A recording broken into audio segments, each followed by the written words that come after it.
নমস্কার বন্ধুরা, আপনারা দেখছেন বঙ্গ শুভ্রজিৎ 777 ইউটিউব চ্যানেল।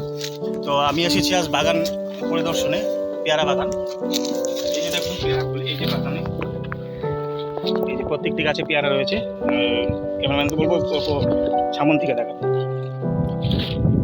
এই দেখুন ছোটো ছোটো গাছে। আমার সাথে থাকুন, আমার দেখতে থাকুন আমার চ্যানেলটি সাবস্ক্রাইব করে দিন, বঙ্গ শুভ্রজিৎ 777, আর আমার সাথে দেখতে থাকুন বাগান পরিদর্শনের কিছু।